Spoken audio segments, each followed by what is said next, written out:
2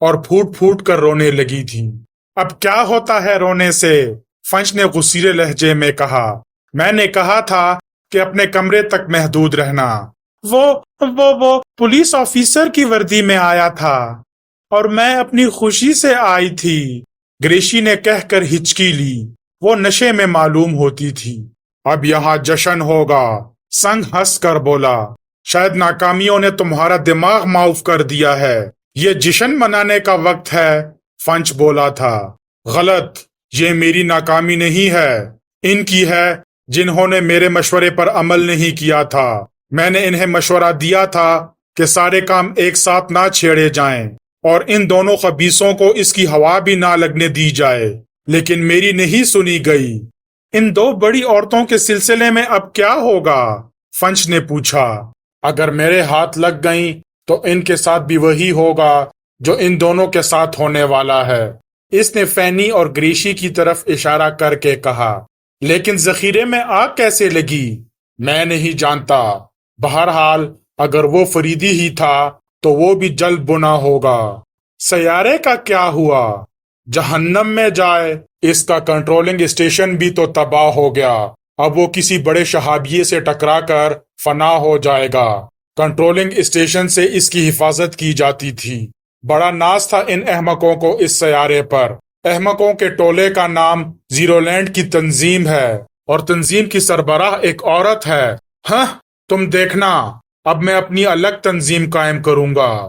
اگر فریدی ہی کی طرح جل بن کر بسم نہ ہو گئے غدار۔ غار کے دہنے سے آواز آئی۔ کون ہے؟ سنگ پلٹ کر دھاڑا۔ زیرو لینڈ کا ایک محافظ، اور پھر وہ محافظ روشنی میں آ گیا۔ اس کے ہاتھ میں 4.5 کا ریوالور تھا۔ چلے جاؤ ورنہ آنتیں باہر نکل پڑیں گی، سنگ کسی سام کی طرح پھپکارا تھا۔ تم اپنی خیر مناؤ غدار۔ نہیں نہیں، آگ اور خون کا کھیل نہیں ہوگا۔ گریشی دونوں ہاتھ اٹھا کر چیختی ہوئی ان کے درمیان آ کھڑی ہوئی۔ ہٹ جاؤ سامنے سے، سنگ نے اسے للکارا۔ نہیں، ہرگز نہیں، جو تمہارا دل چاہے کر لو، میں خون کی ہولی نہیں ہونے دوں گی۔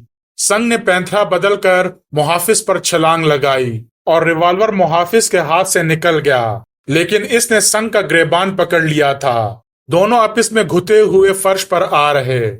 دفتن حمید نے آنچ سی محسوس کی جو غار ہی کی کسی دھراڑ سے نکل رہی تھی۔ شاید ایندھن کی آگ، فنچ بھرائی ہوئی آواز میں بولا۔ اس نے بھی آنچ محسوس کر لی تھی۔ ادھر سنگ کو چاقو نکالنے کا موقع مل گیا تھا۔ نہیں نہیں، گریشی چیختی ہوئی جھپٹی اور سنگ کا چاقو والا ہاتھ دونوں ہاتھوں سے تھام لیا۔ او ہو کتیا! سنگ ہرایا تھا اور گریشی کی جگر خراش چیخ غار کی محدود فضا میں گونج کر رہ گئی تھی۔ چاقو اس کے دائیں پہلو میں پیوست ہو گیا تھا۔ فینی حمید اور فنچ کے ہاتھ کھول رہی تھی۔ ادھر محافظ نے سنگ کو دوسری طرف اچھال پھینکا تھا۔ فنچ ہاتھ کھلتے ہی گریشی کی طرف لپکا تھا اور حمید اس کے پہلو سے چاقو کھینچ کر سنگ کی طرف دوڑ گیا تھا۔ تینوں غار سے باہر نکل گئے۔ باہر اچھی خاصی روشنی تھی۔ آج میں تمہیں زندہ نہیں چھوڑوں گا فریدی، اس نے سنگ کی آواز سنی تھی، اور میں آج تمہارا کیما کر کے رکھ دوں گا۔ حمید نے عقب سے ہانک لگائی اور چاقو ہاتھ میں تولتا ہوا سنگ پر ٹوٹ پڑا۔ کیا کرتے ہو؟ اس نے فریدی کی غراہٹ سنی، لیکن اس پر تو جیسے دورہ پڑ گیا ہو۔ آنکھوں سے کچھ سجھائی ہی نہیں دے رہا تھا، بس ہاتھ اٹھتا تھا اور چاقو کا پھل کسی نرم شے میں ڈوبتا چلا جاتا تھا۔ پھر اس نے فنچ اور فینی کی چیخیں سنی تھیں۔ بھاگو بھاگو، آگ آگ! اس نے مڑ کر دیکھا، دونوں اس کی طرف دوڑے آ رہے تھے۔ یہ کیا کر رہے ہو؟ یہ کون ہے؟ فنچ نے حمید کا شانہ جھنجھوڑ ڈالا۔ مار ڈالا، میں نے اسے ختم کر دیا۔ کسے ختم کر دیا؟ سنگ کو۔ لیکن یہ تو سنگ نہیں ہے۔ پھر کون ہے؟ پتہ نہیں۔ اوہ، وہ دیکھو! غار کے دہنے سے آگ کی لپٹیں نکل رہی تھی اور عجیب سی بو فضا میں پھیلی ہوئی تھی، جیسے کاربائڈ قسم کی کوئی چیز جل رہی تھی۔ حمید نے آنکھیں پھاڑ کر اپنے شکار کو دیکھا۔ وہ سنگ ہی نہیں تھا، کسی محافظ کی لاش تھی، لیکن یہ وہ محافظ نہیں تھا جس نے سنگ کو للکارا تھا۔ پھر وہ دونوں کہاں گئے؟ حمید نے آگ اگلتے ہوئے دہنے کی طرف دیکھا اور چیخ پڑا۔